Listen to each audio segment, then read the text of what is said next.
25 to 30 states practice stand your ground. So what's happening is there's a way to create justifiable homicides. Justifiable homicides. I felt threatened. I was coming out the store. He looked at me. I shot him because I felt threatened.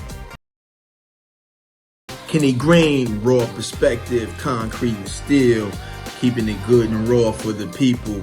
I think we need to talk about this stand your ground law that first was introduced in 2005. I believe Florida was the first state.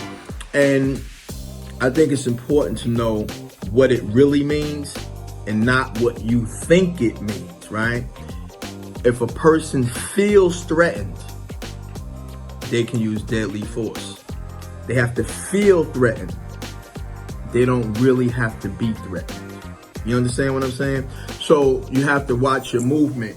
Florida was the first state, and we know George Zimmerman, who murdered Trayvon Martin, used this in his defense to get off of that murder that he committed.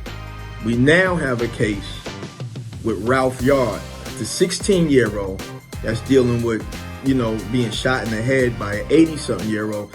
And more than likely, that will be his defense, saying that he felt threatened. He felt threatened. He shot through the door. And then when he opened the door, he stood over the young man, 16-year-old Ralph, and shot him. Where is he threatened at? Where is he threatened? He wasn't threatened. Now, there's about 25 to 30 states that practice this stand your ground law right now.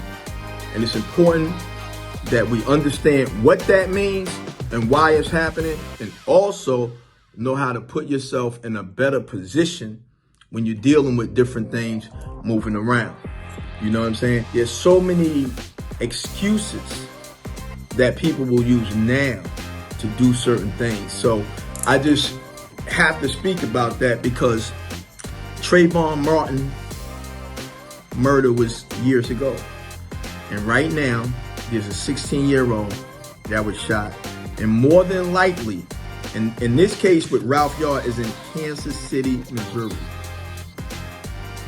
Trayvon Martin, Florida.